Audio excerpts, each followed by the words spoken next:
Iran nuclear programme पर आज की सबसे बड़ी खबर।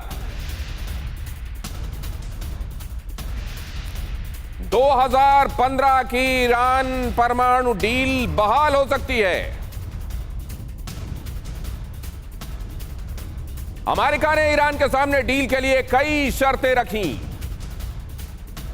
अमेरिकी प्रस्ताव को रिव्यू करने में जुटा ईरान। ईरान को न्यूक्लियर वेपन बनाने से रोकना अमेरिका का मकसद। 2015 का ये joint comprehensive plan of action भी जिसे कहा जाता है, जो कि असल में अमेरिका के साथ साथ ईरान ने ब्रिटेन से, जर्मनी से, फ्रांस से, रूस से और चाइना से डील की थी। लेकिन 2018 में डोनाल्ड ट्रंप के आने के ये लगभग 80 एकड़ में सहजन के पत्तों को उगाते हैं। 100 ग्राम इन पत्तों के पाउडर को लगभग 600 से 800 तक के भाव में आराम से बेच देते हैं। आपको भी शुरू करना है तो अभी डाउनलोड कीजिए फ्रीडम ऐप को। के बाद इस डील से अमेरिका हट गया था और उसके बाद ईरान पर कई सैंक्शंस लगा दिए गए थे। अब जबकि इस joint comprehensive plan of action, या जिसे आप संक्षेप में परमाणु डील कहते हैं, वो फिर से लागू किए जाने की तरफ ये दोनों ही देश आगे बढ़ रहे हैं, अमेरिका और ईरान। तो इसमें मध्यस्थ की भूमिका निभा रहा है कतर और यूरोपियन यूनियन। और यूरोपियन यूनियन की तरफ से अमेरिका का एक फाइनल ड्राफ्ट ईरान को दिया जा चुका है। ईरान फिलहाल उसको स्टडी कर रहा है और उसके बाद ये लगभग दुनिया में माना जा रहा है कि ये डील स्ट्राइक कर ली जाएगी। एक बार फिर से ये डील इन प्लेस हो जाएगी। तो खबर क्या है, ये मोटा मोटा मैंने आपको बताया, इलैबोरेशन में और बता देता हूं। खबर क्या है, आइए ये आपको दिखाता हूं। न्यूक्लियर रेगिस्तान में बवंडर। जरा देखिए, अमेरिका और ईरान के बीच की 2015 की न्यूक्लियर डील, जिसको मैंने आपको बताया joint comprehensive plan of action के नाम से जाना गया था, ये फिर से बहाल हो सकती है। इस बारे में दोनों ही तरफ से इशारे दिए जा रहे हैं। ये प्रस्ताव किसने दिया? अमेरिका ने यूरोपियन यूनियन के माध्यम से ईरान को 2015 का एक रिन्यूड ड्राफ्ट, जो कि उसकी तरफ से एक फाइनल ड्राफ्ट है, ईरान को भेज दिया है और ईरान उसे स्टडी करने में लगा हुआ है। अमेरिका ने यह प्रस्ताव क्यों दिया?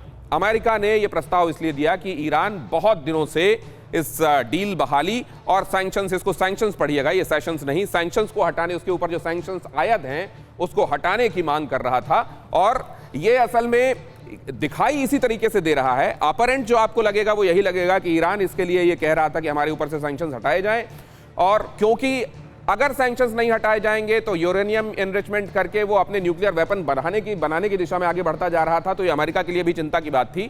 दोनों ही तरफ से असल में अपने अपने कंसर्न हैं। लेकिन यहां देखिए, डील पर ईरान का स्टैंड क्या था।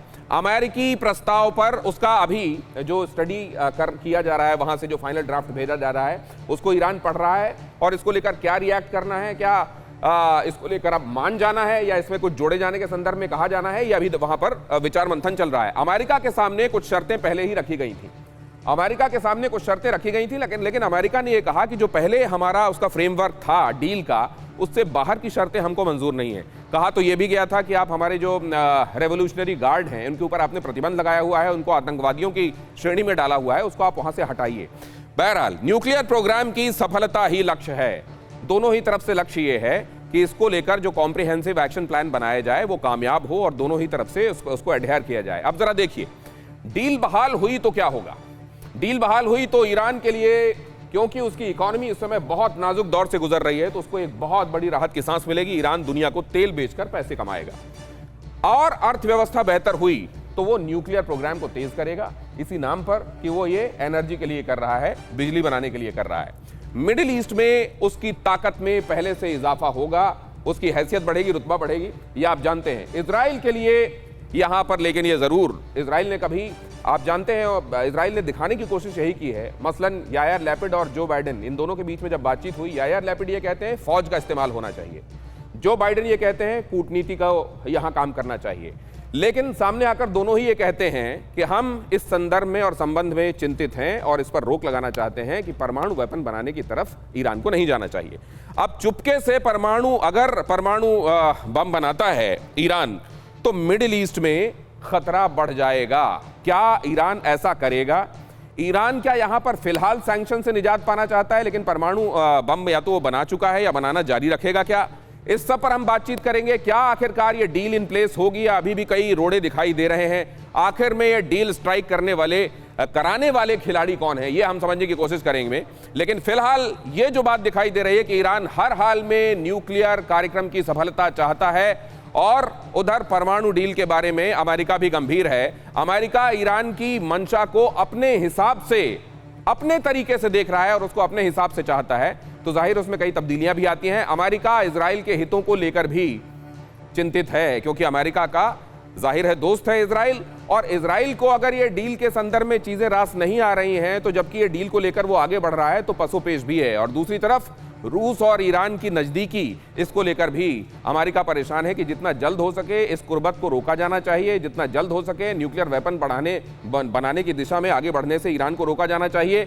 लेकिन अगर ये डील इन प्लेस होती है तो इजराइल क्या पूरे मन के साथ अमेरिका के साथ खड़ा हुआ एक मंच पर दिखाई देगा? ये भी एक बड़ा सवाल है।